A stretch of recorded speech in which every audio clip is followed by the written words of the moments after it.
Alright, let us see the third question of the exercise. Find two numbers whose sum is 27 and product is 182.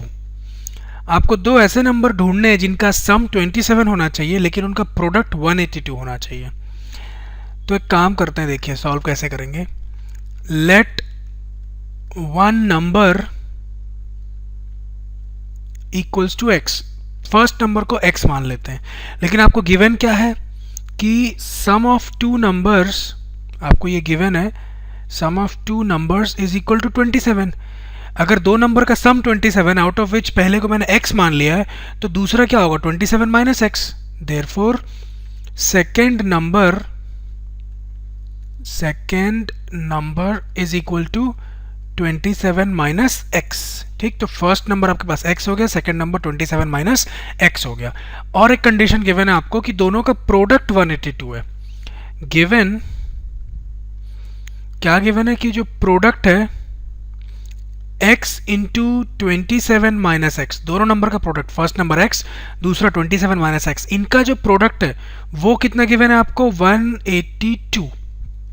ठीक, अब बस आपको इसी को solve करके क्वाड्रेटिक इक्वेशन बनाना है, फिर उसके दो रूट निकाल लेने. क्या होगा देखिए, x इंटू 27 माइनस एक्स, ये अच्छे से लिख देता हूँ, x into 27 minus x is equal to 182. पहले मैंने उसको कॉपी किया है, अब सॉल्व करते हैं. देखिए x into 27 is 27x, x into minus x is minus x square is equal to 182. अब आप इन टर्म्स को डिक्रीजिंग ऑर्डर ऑफ डिग्री में लिखे तो माइनस एक्स स्क्वायर पहले आएगा, प्लस 27x और ये 182 LHS में आके माइनस 182 हो जाएगा, इक्वल्स टू 0. नाउ अगर आप थ्रू आउट इक्वेशन को LHS RHS सबको अगर माइनस से मल्टीप्लाई करें या फिर आप LHS को RHS में ले जाएं और RHS को LHS में, तो माइनस प्लस बन जाएगा और प्लस बन जाएगा माइनस. ऐसा मैं पहले भी कर चुका हूँ. करने का एक ही कारण है कि एक्स स्क्वायर का कोएफिशिएंट हमको प्लस में चाहिए, बस और कोई रीज़न नहीं. आप ऐसे भी सॉल्व कर सकते हैं जैसा है. देखिए तो x square minus 27x plus 182, ये हो गया आपके पास इक्वेशन. सभी का साइन बदल गया.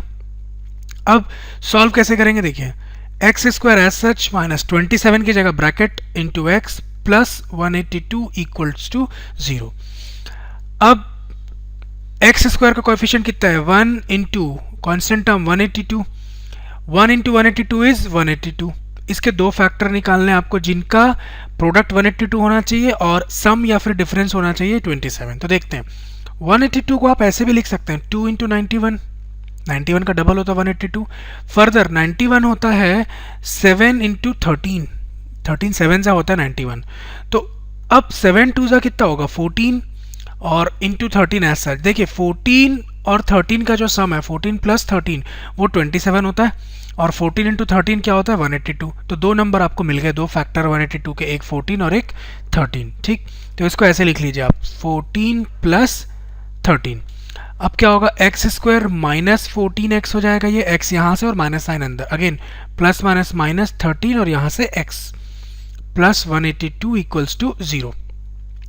फर्स्ट टू टर्म्स में आप x कॉमन ले लीजिए तो मिलेगा x माइनस 14 और सेकेंड टू टर्म्स में आप माइनस 13 कॉमन लेंगे तो फिर से मिलेगा x माइनस 13 इक्वल्स टू 0.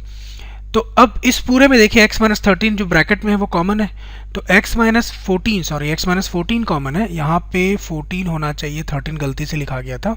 ठीक है, तो x माइनस 14 कॉमन लेने के बाद आपको मिलेगा यहाँ से x और ये माइनस 13 इक्वल्स टू 0. ठीक, जीरोस या रूट्स निकालने के लिए क्या करेंगे, इन फैक्टर्स को आपको जीरो से इक्वेट करना. ये क्वाड्रेटिक इक्वेशन था जिसके ये दो फैक्टर आ गए. Now for finding the value of x, equating each factor with 0, x minus 14 equal to 0 and x minus 13 equals to 0. x minus 14 equal to 0 will give you x as 14, whereas x minus 13 equal to 0 will give you x as 13. ठीक, so the two possibilities, दो possibilities हैं. First number जो है इधर 14 हो सकता था और 13 हो सकता था. ठीक, तो आंसर कैसे लिखेंगे आप देखिए, आपको आंसर ऐसे लिखना चाहिए. दो केस बनेंगे. केस वन में क्या होगा, when x is equal to 14, जब x आपका 14 है फर्स्ट नंबर, तो सेकेंड नंबर क्या होगा 27 माइनस 14 दैट इज 13. एक पॉसिबिलिटी इसकी है. दूसरी पॉसिबिलिटी ये है कि x की वैल्यू हो जाए 13, ये अगर फर्स्ट नंबर 13 है तो सेकंड नंबर क्या होगा आपका, सेकंड नंबर अब आपका होगा 27 माइनस 13 दैट इज 14। तो ये पेयर है, एक 14 13 हो सकता है या फिर 13 14 हो सकता है। ये पॉसिबल दो आंसर्स है, दो केसेस है बोलना चाहिए मेरे को। ठीक, चलिए इजी क्वेश्चन था। So this completes our solution, let us move on to the next question.